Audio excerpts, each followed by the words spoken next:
Hello all, welcome or welcome back to our channel. So I am here with another video for you all, and this time it's going to be about the recent optimization activity that we have done for one of our clients, and we were able to see some incredible results. So I'll be sharing all those with you all here in this walkthrough itself. And when I say optimization, it was not the regular search engine optimization that we do for Google. It was generative engine optimization, as you can see on my screen, to boost the visibility on AI tools, on AI fronts like AI overviews. So yeah, let's get into it. So if I have to give you a very brief about who the client was, so this particular client was from a fintech industry. They offer a financing platform to B2B subscription businesses where with their platform the B2B sellers can offer flexible payment terms to their buyers, SaaS buyers, while these sellers can collect the full contract value upfront, which is lending by the client itself. So the offering was excellent. Um, and let me tell you where and when we exactly notice that there is some problem. So we were doing content. The content was performing well. On the surface, everything was normal. Like the traffic was steady, rankings were stable. Like on the search console front, nothing hinted to us like a problem. But the moment when we switch the fronts, like the moment when we check the presence on generative engines, we were shocked. Um, we were shocked. So there were no traffic which is coming through AI tools, which means like it was the brand was not visible on AI tool outcomes to any search prompt. The blogs, very little blogs were appearing on Google AI overviews. So that was the moment when we thought like to build the visibility, AI visibility, we need to change the game. We need to change the content strategy a bit. And let me tell you what exactly we done.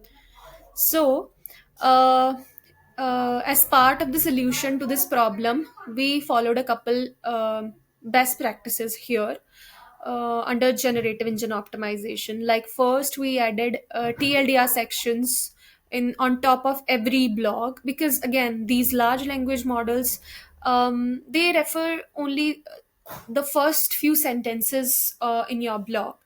And to give a quick idea about the whole blog, we start writing these sections, and in a very you know clear way. Like we open with the main pain point the reader might be suffering with, then we state the exact solution or outcome that we are offering in this blog piece. And then there a national very national mention of the client over the TLDR itself, and all of this within just 3 to 4 sentences, no, not more than that. And that's how we go about creating those TLDR sections. The second thing that we have done is adding the names of the authors and their expert bios. So why we do so? Because again, the large language models, they prefer or pick up the information which is said by, or which is driven or presented by an expert rather than any anonymous page.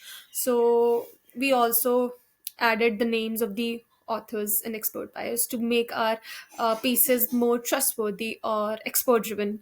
Then third thing that we have done here is adding the FAQ schema. So we started adding FAQ sections, and again, large language models can easily extract. They can interpret the Q&A formats very well as compared to the paragraphs. So we decided to have FAQ sections, but then we also decided to add the FAQ schema, because these schema markup languages, they even fasten up the process and help AI generated answers to pick up those FAQs easily. Now, after this, what we have done next is we also tried to acquire some solid backlinks. to strengthen the entity confidence, because large language models, they perceive your brand more credible and worth citing if it is mentioned on some media coverages, if it is mentioned on some high dr directories, if it is cited by some third party, so it boosts the credibility. So that is something which we have also done. The next thing we have done here is creating Wikipedia pages. Okay, so why we have done this? Because a lot of large language models, their primary reference sources are Wikipedia. So why not? I mean, we decided to have a Wikipedia page for our client, and we followed all the best practices. We kept it factual, non-promotional. We relied to third-party sources. We make it structured, and then we ensure like we are continuously updating the particular page with updated information. The next thing that we have done is writing more blog pieces and in Q&A formats. And as I told you, these large language models very easily and effectively interpret the question and answer formats. So why not? We then thought of like picking up certain questions from SEMrush, Ahrefs. People also ask queries on Google, and of course the demo call notes that we have, and we go about writing the questions and the answers, so the blog pieces in Q&A format. The other thing that we have done here is securing some PR placements to build trust. So as I already told you, like having placed or cited on some high authority website is a big win. Like this give your large language model a high trust signal that okay, this particular brand has it's a credible one. So that is something which we done. Next up, we go about creating this llms.txt file, because again, the AI crawlers can easily understand like what the brand voice, the kind of products that we are offering, the kind of pricing that we are offering, then frequently asked questions. So all the important pages that we want the AI crawlers to crawl, we added all those in this file. So there's a way of creating this file. You can also check this link here. We have created a guide like how you can go about creating one. So you can refer to this. And finally, then after all these best practices, what we ensure is that we will keep a proper consistency when it comes to publishing blog pieces. If we are writing 3 or 4 blog pieces in a month, we will publish 3 or 4 blog pieces in a month. That's it. Because again, when you are being consistent, AI models never struggle to understand like what exactly our brand stands for. So that um, consistency is very much needed to build that strong topical footprint. So yeah, these are the things that we have done. And now if we look into the results that we have like the results we see after all those implementation of best practices.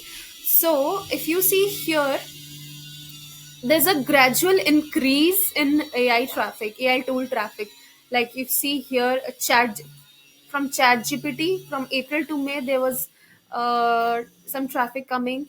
The traffic started coming. Then June, July, it increased a bit. From August to September, it doubled. So this is the kind of traffic that we have seen through these AI tools. And next up, we have also seen strong visibility on AI overviews. Like our blogs were there on AI overviews. Um, and there were some additional wins as well. Like apart from AI visibility, we were able to see like some good ranking hikes on Google search engines. Like on Google, we saw like 100% in or 150% increase in the keywords who are ranking on first page of Google. Similarly, if you can see here the count of leads, so usually we get 1 or 2 leads, but in August till September, we were able to see 4 leads. So it's a very good increase in lead count as well.